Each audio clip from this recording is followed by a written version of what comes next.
Continuamos en la mañana de volver y bueno, quienes están en el YouTube ya van a verlo en un segundo nomás a Carlos Ticera, es psiquiatra infantil. Está bien decirlo así, ¿no? Psiquiatra infantil. Infanto juvenil sería más correcto. Correcto, Pero muy bien. Psiquiatra infanto juvenil que bueno, hace enormes aportes a este programa. Te agradecemos un montón, Carlos. Buenos días. ¿Qué tal? Buenos días aquí a toda la audiencia también. Un gusto como siempre participar de este espacio. Y siempre pensando cómo justamente abordar, cómo difundir, cómo generar conciencia y prevenir situaciones, ¿no? Haciendo un análisis bien contextualizado de lo que nos está pasando y que lo que están transitando infancias y adolescencias.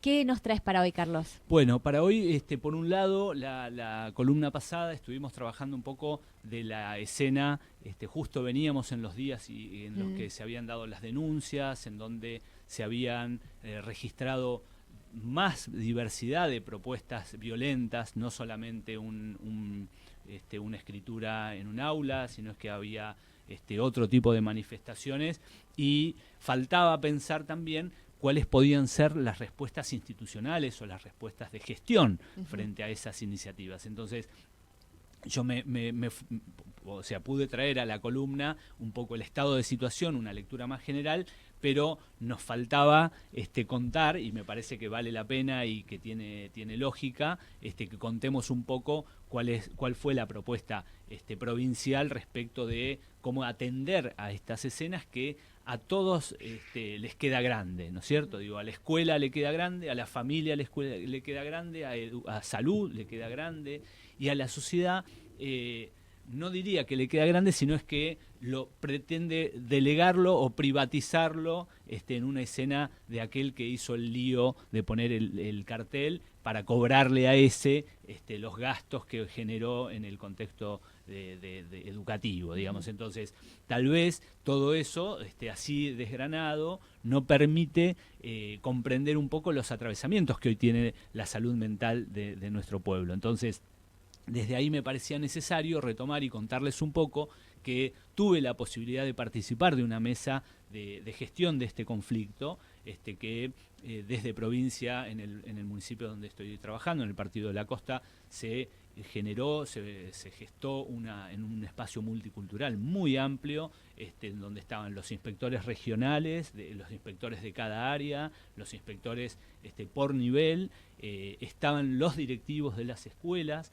estaban los docentes, había una representación docente, estaba el gremio también, estaba educación, estaba justicia, estaba inclusive el jefe del comando del policial, digamos, estaba hasta la policía interviniendo de esa escena, y la verdad es que pude construir ahí un diagnóstico.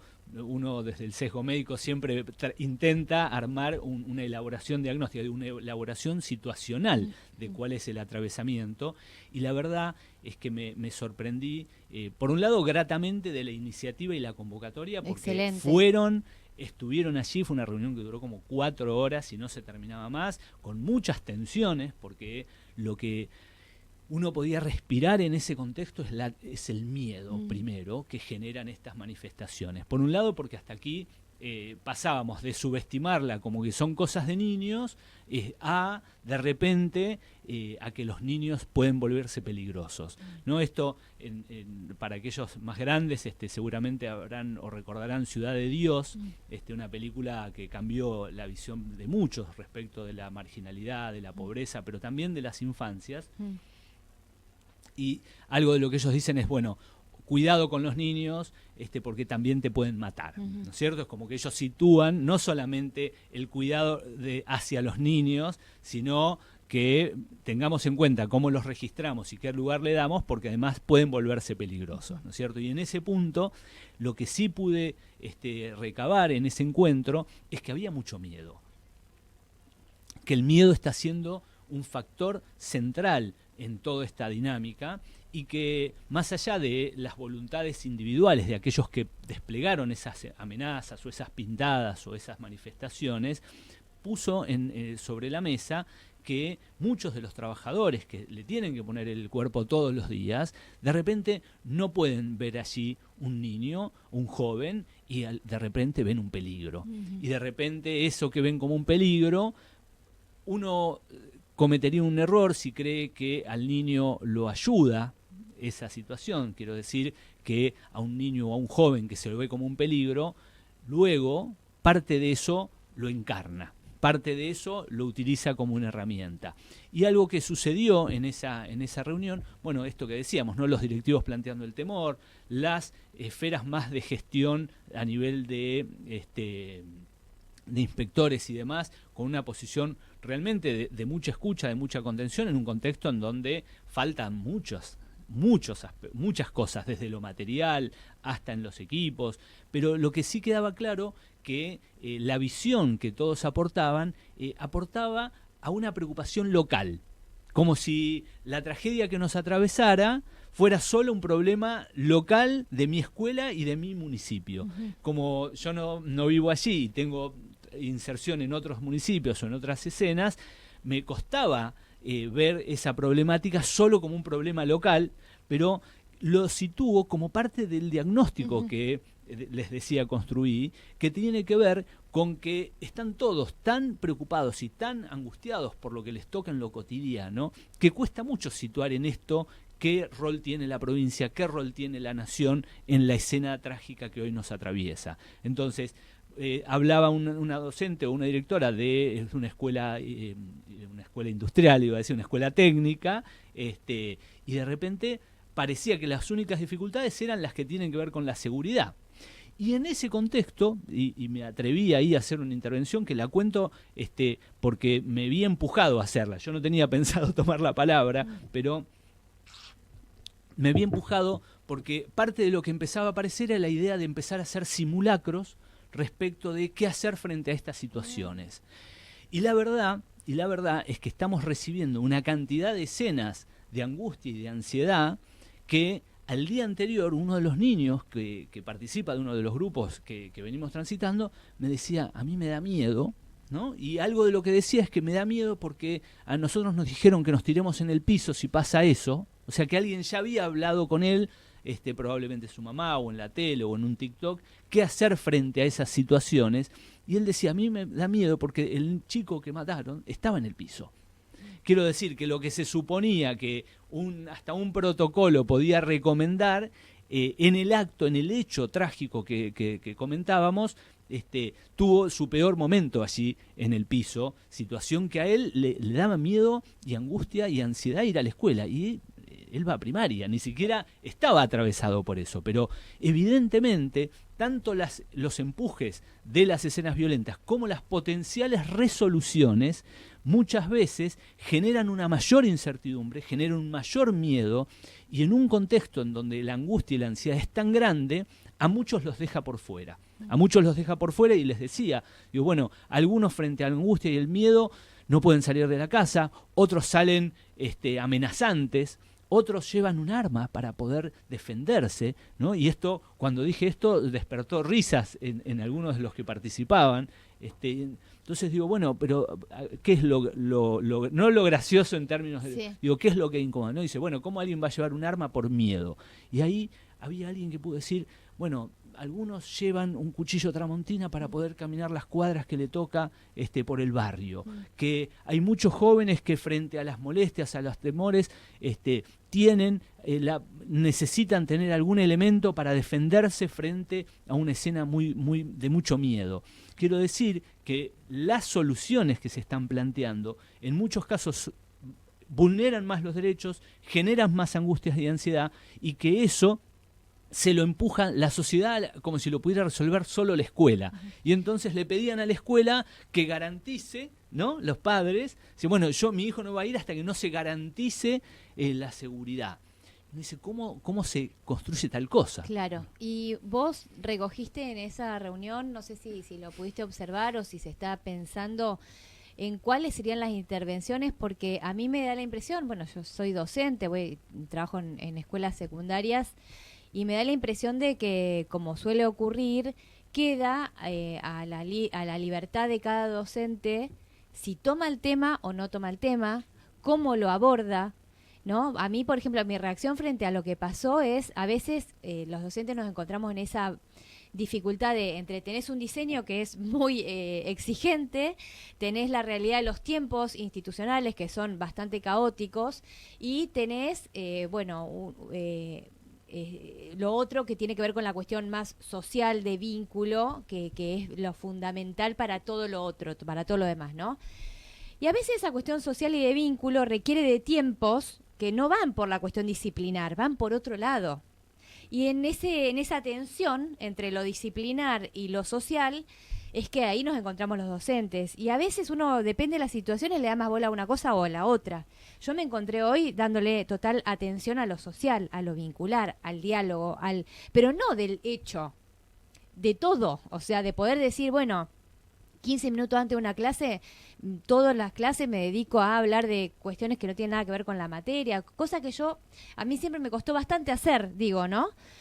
No sé si ustedes pudieron recoger eso, digo, si hay una cuestión más planificada, o si vamos hacia ese lugar más institucional para generar esos espacios de construcción de vínculos.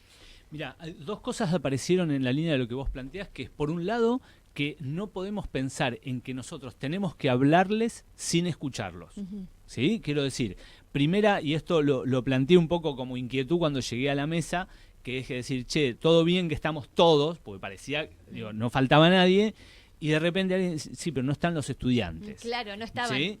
Y a medida que fue avanzando la mesa, realmente valoré que no estuvieran. Uh-huh. Porque si los estudiantes viesen el nivel de desconcierto que tenemos todavía para poder darles una respuesta tranquilizadora, creo que incurriríamos en un grave error si esa conversación no los sitúa. El otro día hablaba con una psicóloga que me comentaba que había trabajado en una escuela. Me decía, hay veces que se los convoca, pero no hay una definición que les dé tranquilidad. Entonces, digo, a veces tenemos que tomar registro de que las respuestas que tenemos que poder contarles necesitan un proceso de elaboración propio de los adultos. Uh-huh. Y que empujarlos a ellos a que crean tomar decisiones cuando realmente no lo hacen, porque no es tal que tengan una injerencia en las decisiones que se toman, tampoco termina de representar una respuesta posible. Uh-huh. Entonces, algo de lo que sí considero en torno a tu pregunta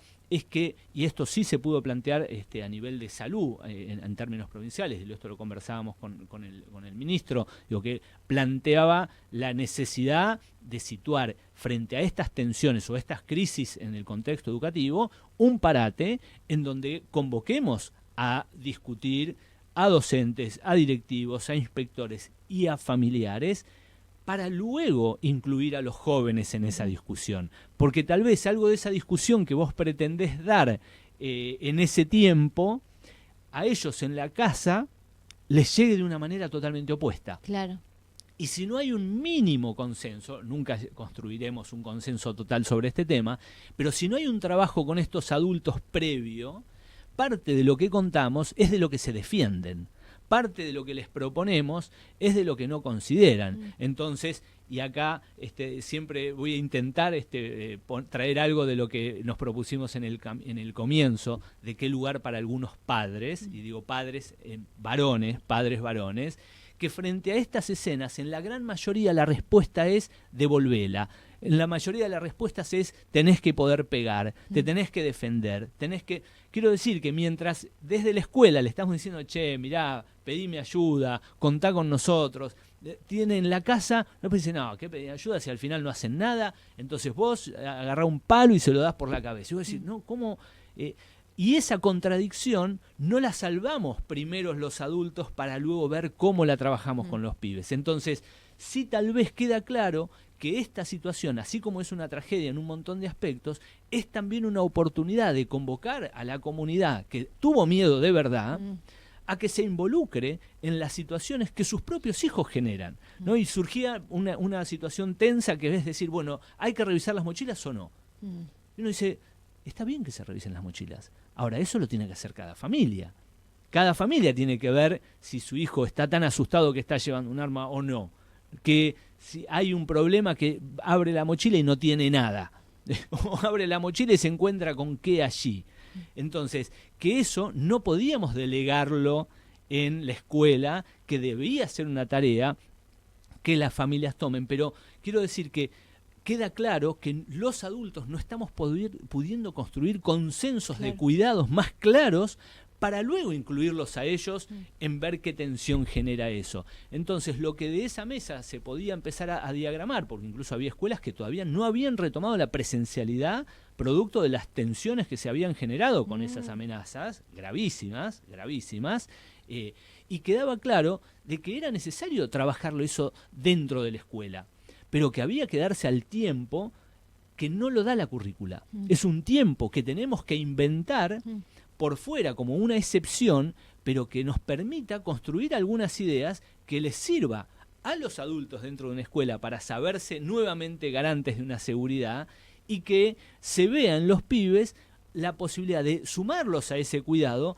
a la vez que sean quienes reciben ese cuidado. Digo, no solamente invitarlos a que cuiden o a que tomen decisiones, sino a que vengan, a que se sepan de que vamos a estar tomando decisiones y que se va a estar pensando en ellos con algunas incluso que probablemente no les gusten. Por ejemplo, cómo se utiliza el celular en ese ámbito. Por ejemplo, cómo intervenimos en los grupos en los que las violencias se reproducen y los adultos parecen estar totalmente imposibilitados de intervenir, ¿no? Que intervienen solamente cuando nos tapó el agua. Pero, ¿por qué podríamos pensar que un joven de 11, 12 o 13 años no tiene la necesidad de que alguien vaya evaluando cuál es su participación en una escena grupal? O no lo hacemos cuando invita a unos compañeros y se comporta de una manera inapropiada. Digo, esto que en la presencialidad lo hacemos, ¿no? Si invitamos a un grupo y nuestro hijo o un compañero hace algo muy inapropiado, no es que ponemos un límite. Ponemos un límite, lo ayudamos a reflexionar, decimos, che, esto no puede pasar. Digo, eso no lo estamos haciendo en la virtualidad en lo más mínimo. Entonces, algo de lo que retomo desde ahí es este costado, ¿no? Carlos, realmente son temas que podemos estar toda la mañana. Es súper interesante lo que decís. La verdad que lo que me quedo como síntesis de lo que estás planteando, la importancia que el mundo adulto pueda construir ciertos acuerdos y marcar ciertos límites, que como sabemos los límites no son una cuestión autoritaria, sino es un poco también esta cuestión de contención, de protección, de no desborde, ¿no?, de las infancias y las adolescencias. Me parece que a eso estás invitando y eso requiere de espacios, de diálogos, de encuentros que tienen que empezar a generarse, y celebro lo que ocurrió en la costa. Sí, y que tal vez, y esto vos lo ponés y me gusta porque lo trabajamos mucho con los grupos, es que más que límites, tal vez tengamos que pensar en que con los jóvenes debemos construir acuerdos. Pero que esos acuerdos tienen que estar atravesados por algunas tensiones necesarias en la interacción social entre pares, social con la escuela, social con el club, con el ámbito cultural al que atraviesen. Digo, que no nos sepamos solos en eso. Y en ese punto, tal vez el momento que hoy nos atraviesa nos muestra que lo importante no son los contenidos. Lo que más tenemos que ver cómo trabajar es cómo vamos a convivir entre esos contenidos, porque la inteligencia artificial nos responde todos esos contenidos con mayor agilidad de lo que podemos buscar nosotros, pero no estamos pudiendo con los vínculos de cuidado sobre todo, ¿no? Por eso digo, esos acuerdos tienen que estar situados en una perspectiva de cuidados, y eso es tal vez lo que más nos está costando. Muy brevemente, hacer una referencia a la búsqueda de transformación de la ley, de reforma de la ley de salud mental que propuso ni más ni menos que el jefe de gabinete, como una reforma que le devuelve, entre comillas, al psiquiatra la capacidad de decidir, una especialidad que en muchos lugares no es posible conseguir. Quiero decir, ¿al psiquiatra o al juez? Al juez legalmente, pero la decisión clínica de intervención en la internación pasa a ser del psiquiatra. Digo, lo decide un psiquiatra o lo decide un juez, ya no un equipo. Situación que, por ejemplo, y esto se fue planteado en la misma interlocución con la directora de salud mental, dice, bueno, pero hay provincias en donde no hay psiquiatras prácticamente, no conseguimos, provincias, llamemos municipios, lugares, dice, bueno, puede hacerse virtual. O sea que alguien podría, a la distancia, decidir una internación de un equipo que viene sosteniendo y acompañando y proponiendo estrategias y demás. Digo, corre nuevamente un modelo que nos costó muchísimo desandar a una escena otra vez unipersonal, otra vez con peligro de ser o no peligroso, ¿no? Con el peligro de las decisiones que esa pregunta nos remite, pero que tenemos que poder saber y tenemos que estar todos atentos con esto, porque la transformación que puede generar este cambio de ley nos va a afectar muchísimo, sobre todo para aquellas situaciones en las cuales alguien puede necesitar de un apoyo territorial y que eso, con la nueva modificación, puede ser remitido a un hospital monovalente, a un manicomio. Desde allí venimos y gracias a eso mucha gente no se anima ni a ir por un ataque de pánico al hospital. Entonces, imagínense quién va a ir a plantear un pensamiento de muerte, una angustia que lo lleva a una confrontación en ese lugar. ¿Cómo va a ser para poder ir si supone que la respuesta puede ser esa? Bueno, lo dejo para seguir analizando. Lo seguimos analizando, claramente. Muchísimas gracias, Carlos. Por favor. Vamos a un pequeño corte, 11:07. Está transmitiendo FM Volver.